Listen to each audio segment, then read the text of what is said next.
continuer dans notre thème qui est le chrétien modèle de pardon et de paix. Amen. Donc je vais juste essayer de répondre à la question du pourquoi. Pourquoi? Parce que vous avez écouté les enregistrements, vous avez été connectés, vous avez écouté, on a longtemps parlé déjà de ce thème. Mais je vais juste revenir sur la notion du pourquoi. Lorsqu'on se pose cette question, pourquoi, ça nous permet d'entrer en profondeur et de comprendre réellement les choses. Ne soyons pas toujours ceux-là qui avançons sans comprendre le pourquoi nous faisons des choses. Amen. Nous devons comprendre. Amen. Pourquoi est-ce que Dieu nous demande de pardonner? C'est une question que nous devons nous poser. Pourquoi est-ce qu'il voudrait que nous marchions dans la paix? Pourquoi nous devons être des modèles de paix? Pourquoi nous devons pardonner? Donc nous allons préparer Exode chapitre 34, nous allons lire le verset 6. Nous allons comprendre pourquoi est-ce que Dieu nous demande de pardonner. Donc nous allons lire Exode 34, verset 6, puis nous allons lire 1 Jean chapitre 4, verset 20 à 21. On commence par Exode chapitre 34, verset 6. Amen. Nous lisons.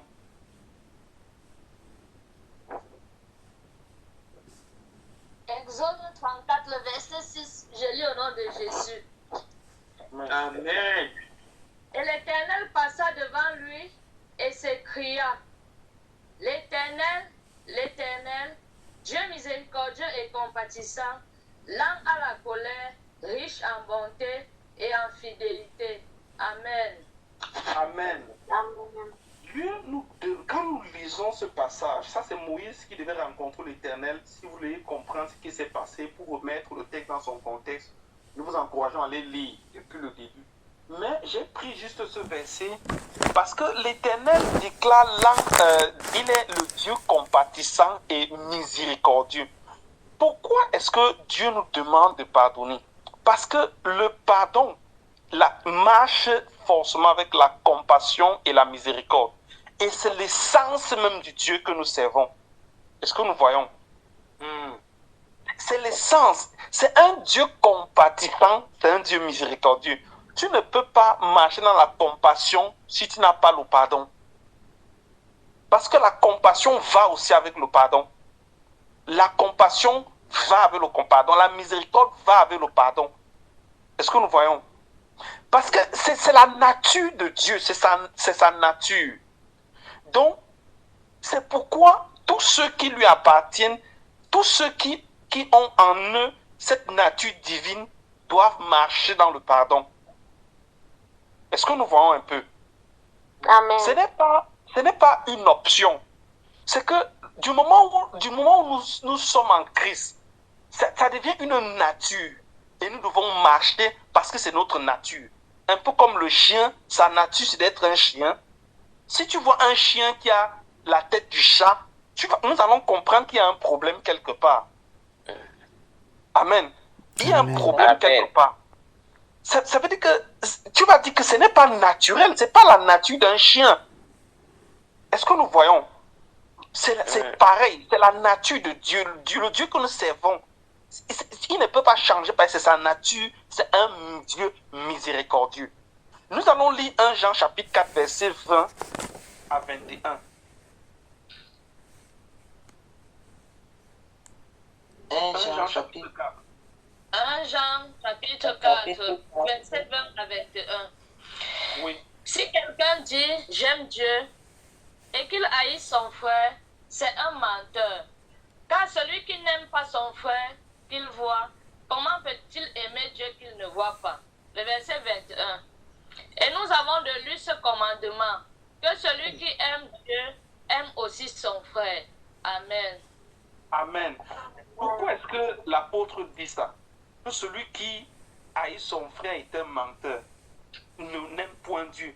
Parce que celui qui haït son frère n'a pas la nature divine de Dieu. C'est ce que je viens d'expliquer dans Exode chapitre 34. Parce que la nature de Dieu, c'est la miséricorde. Et ça marche avec le pardon. Est-ce que nous voyons un peu?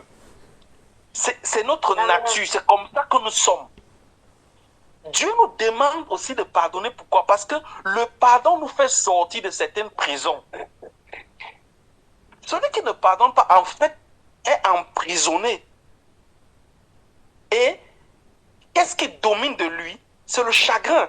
Pas le chagrin, l'amertume domine sur d'une telle personne. Celui qui ne pardonne pas est dominé par l'esprit de l'amertume, s'il faut que je parle d'esprit entre guillemets. Et l'amertume, quand ça mûrit, ça devient mature, ça devient la haine. Voilà pourquoi 1 Jean, chapitre 4, nous parle de celui qui est. Ça commence par l'amertume et ça finit par devenir de la haine. Et la haine peut entraîner quoi? La jalousie et le meurtre. Est-ce que nous voyons? C'est pourquoi il est sage. Si nous voyons quelqu'un un chrétien, quand on dit chrétien, qui a de l'amertume, en fait, il doit faire attention. Pourquoi? Parce que ça peut devenir de la haine sans qu'il ne sache. Parce que c'est un caractère que nous pouvons développer. Et comment reconnaître que nous n'avons pas de l'amertume? C'est lorsque nous sommes face à l'épreuve, ceux qui nous ont offensés. Parce que pour parler de pardon, il faut parler d'une douleur qui a été faite. Amen. Amen. Il faut parler forcément d'une douleur. Nous ne saurons parler de pardon s'il y a une douleur. Il y a une histoire ici aux États-Unis. Un couple, ils avaient leur enfant. C'est une vérité, une histoire vraie. Et quelqu'un avait tué leur enfant. Lors d'un braquage, il avait tué leur enfant. La justice américaine on a condamné cette personne. Cette famille avait déclaré que nous pardonnons à ce monsieur. Et cette famille a commencé à aller rendre visite au meurtrier de leur enfant. Je vous dis les vérités. En prison, prêchant l'évangile à ce monsieur. Ce monsieur, quelques années plus tard, est sorti. La dernière fois que j'ai vu ce reporter, il était vivant. S'il est encore vivant, il est devenu un grand pasteur. Et ils ont vécu avec le meurtrier de leur enfant. C'est un peu fou, n'est-ce pas? C'est que nous n'arrivons pas à comprendre. Voilà donc quelque chose. Voilà comment le Seigneur peut transformer le cœur d'un homme. Parce que ces personnes, je peux dire en termes de pardon, c'est devenu leur nature. Ce n'est pas facile. Est-ce que vous pouvez imaginer? Le pardon n'est pas facile. Parce que le pardon doit venir. Il y a le pardon selon le monde. Nous, je parle ici du pardon divin, selon la nature divine de Christ que nous avons. Prenons le cas, par exemple, comment il s'appelle? Étienne. Dans Actes chapitre 7, verset 5, à partir du verset 55 à 60. Vous voyez de quelle manière on a lapidé Étienne. La Bible dit qu'il a crié d'une voix forte, Père, pardonne-leur. Ça veut dire qu'Étienne allait puiser la force quelque part dans son esprit, déclaré. Et c'est là que c'était un pardon pur. Bien aimé, parfois nous disons souvent, je te pardonne, je te pardonne. Mais une semaine plus tard, on dit que tu m'avais d'abord fait ça, tu me fais encore ça, non. Je ne te pardonne plus. Ça, c'est selon le monde. Parce qu'il y a le pardon selon le monde. Mais je parle du pardon selon la nature divine que nous avons en nous. C'est pourquoi nous qui sommes connectés, Dieu ne se souvient plus des péchés que nous avons. Parce que pardonner, c'est pardonner. Il y a un Américain ici qu'on a tué dernièrement, il faisait un meeting. Et lors du discours de sa femme dans la Maison Blanche, elle a dit, je pardonne à ce monsieur parce que c'est ce que mon mari aurait fait et c'est parce que c'est ce que Christ nous demande. Amen. Parce que là, elle a glorifié le Seigneur. Mais ça, elle a prononcé une parole. Mais ça ne suffit pas. On ne doit pas s'arrêter à ce niveau. Il y a des actes maintenant qui montrent que nous avons véritablement pardonné. Parce que le Dieu que nous servons, nous le connaissons à partir de ce qu'il dit et de ce qu'il fait. Nous sommes ce que nous disons et ce que nous faisons. Parce que si je dis A et je fais B, ça veut dire que je ne suis pas ce que je dis. Parce que ce que je dis, ça doit être ce que je fais. C'est ça qui donne la nature, ma nature. Amen. Amen. C'est pourquoi Dieu nous demande de pardonner. Ce n'est pas facile. C'est pourquoi je parle à quelqu'un sur cette ligne de prière. Il y a une douleur qu'on t'a faite. Il y a des douleurs. Traverse. Comment tu sais que cette douleur est encore là? Lorsque tu fais face à celui qui t'a tu es en face de celui qui t'a fait cette douleur, ou bien de celle qui t'a fait cette douleur, tu ressens encore comment le cœur fait à l'intérieur. Ça veut dire qu'il y a encore quelque chose. Je veux t'encourager, ce n'est pas facile, parce que quand on parle de pardon, ça veut dire qu'il y a eu une offense. Et l'offense, il y a la gravité de l'offense. Amen. Amen. L'offense doit avoir une gravité. Et nous devons avoir la capacité aussi de pardonner. Lorsque je préparais ce message, je voulais raconter une petite histoire, mais avec le temps que nous avons, je ne pourrais plus faire. Je vais seulement brosser. Je voulais parler de l'histoire d'un père qui avait son fils, son unique fils, un père qui avait de grands biens. Et il avait adopté un enfant. C'était l'enfant d'un de ses serviteurs qui travaille avec lui, qui est décédé. Il a laissé un petit enfant. Ce papa a donc décidé de prendre cet enfant-là sous son aile, l'adopter. Et les deux enfants, il les a pris comme ses deux enfants. L'un, c'était l'aîné bien plus grand et l'autre était le petit frère. Son propre enfant était l'aîné. Et un jour, le petit frère, qui est l'enfant adoptif, a vendu tous les biens de son père. Il a fui. Et quand il a fui, il allait vivre sa vie, comme on dit, la vie de luxe, la belle vie, tout ça, belle vie entre guillemets, causant derrière des dégâts terribles. Parce que ce qu'il a fait, le père n'était plus capable de payer les employés qu'il avait, ça créait des choses terribles, c'était difficile. Ce fils qui est parti adoptif a donc perdu ses biens.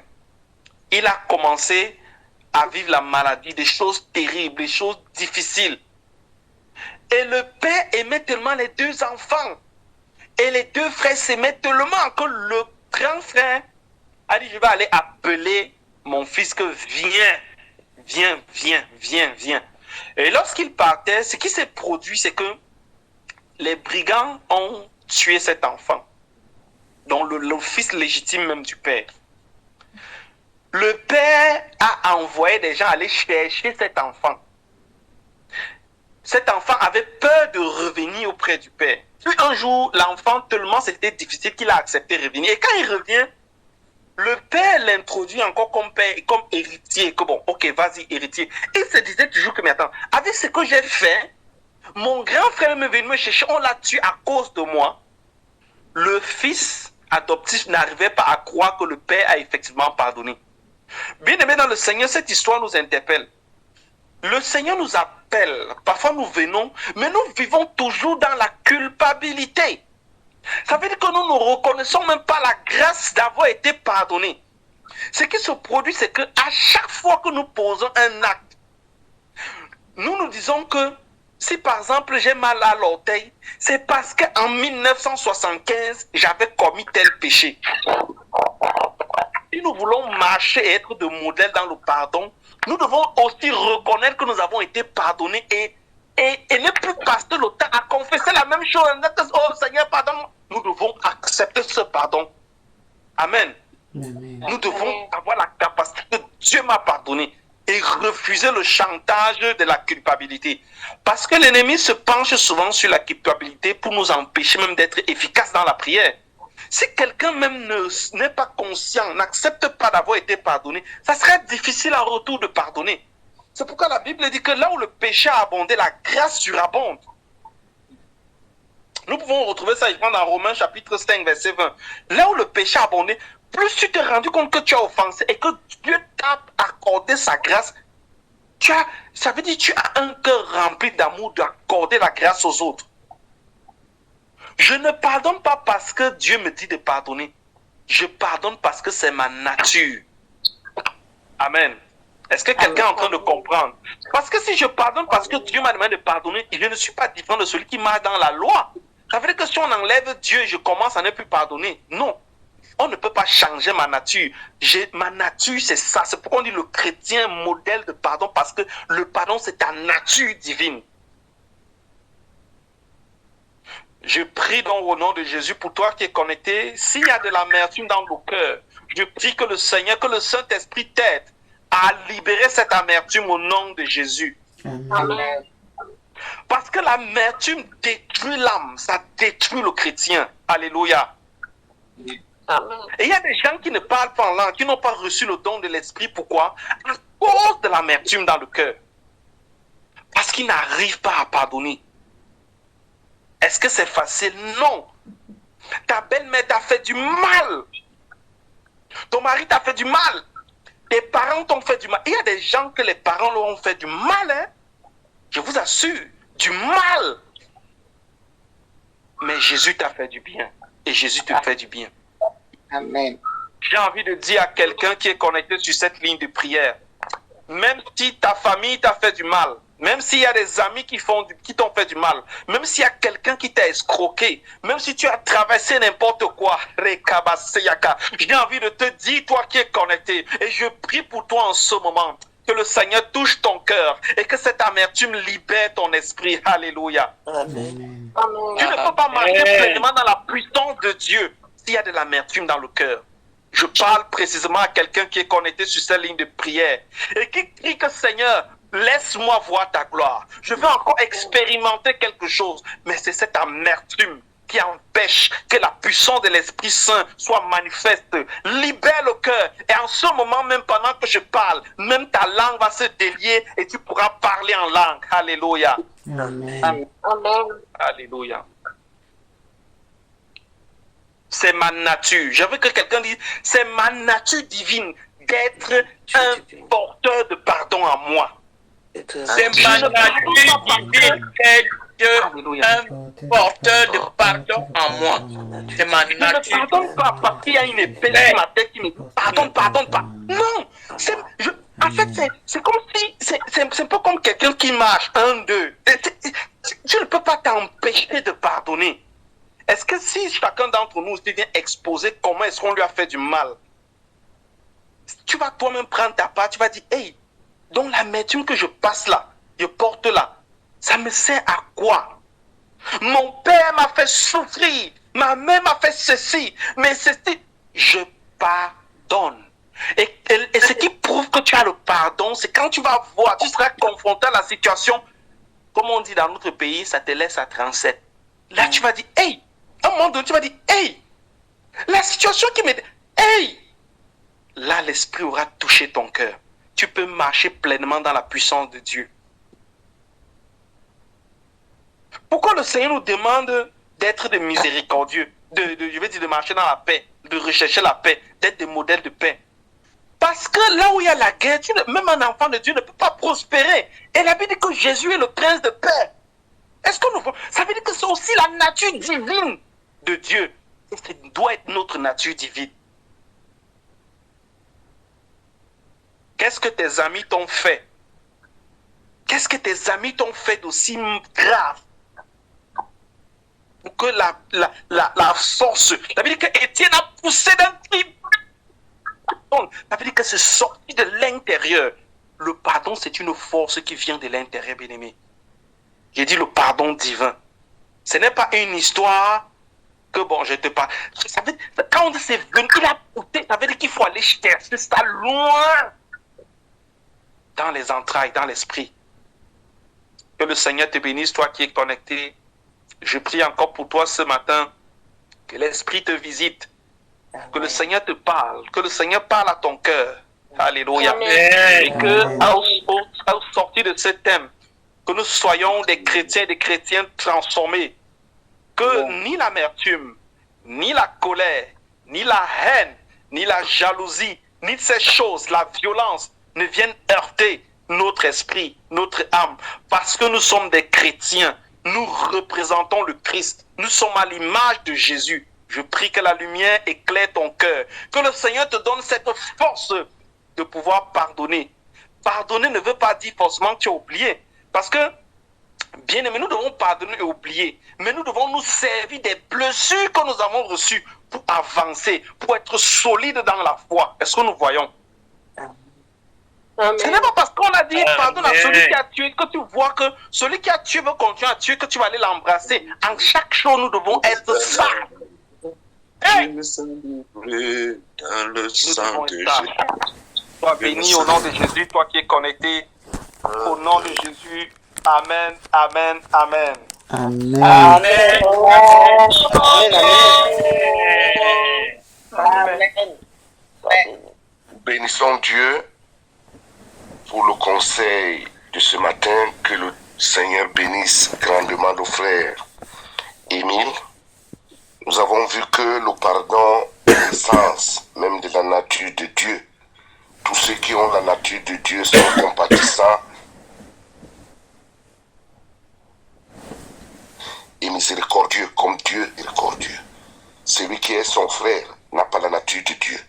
Celui qui ne pardonne pas est en prison dans le chagrin, et ce chagrin finit par produire l'amertume, la haine, et c'est un caractère que nous pouvons développer quand on refuse de pardonner. On nous a donné l'histoire d'un couple aux États-Unis qui a pardonné le meurtrier de leur enfant lors d'un braquage.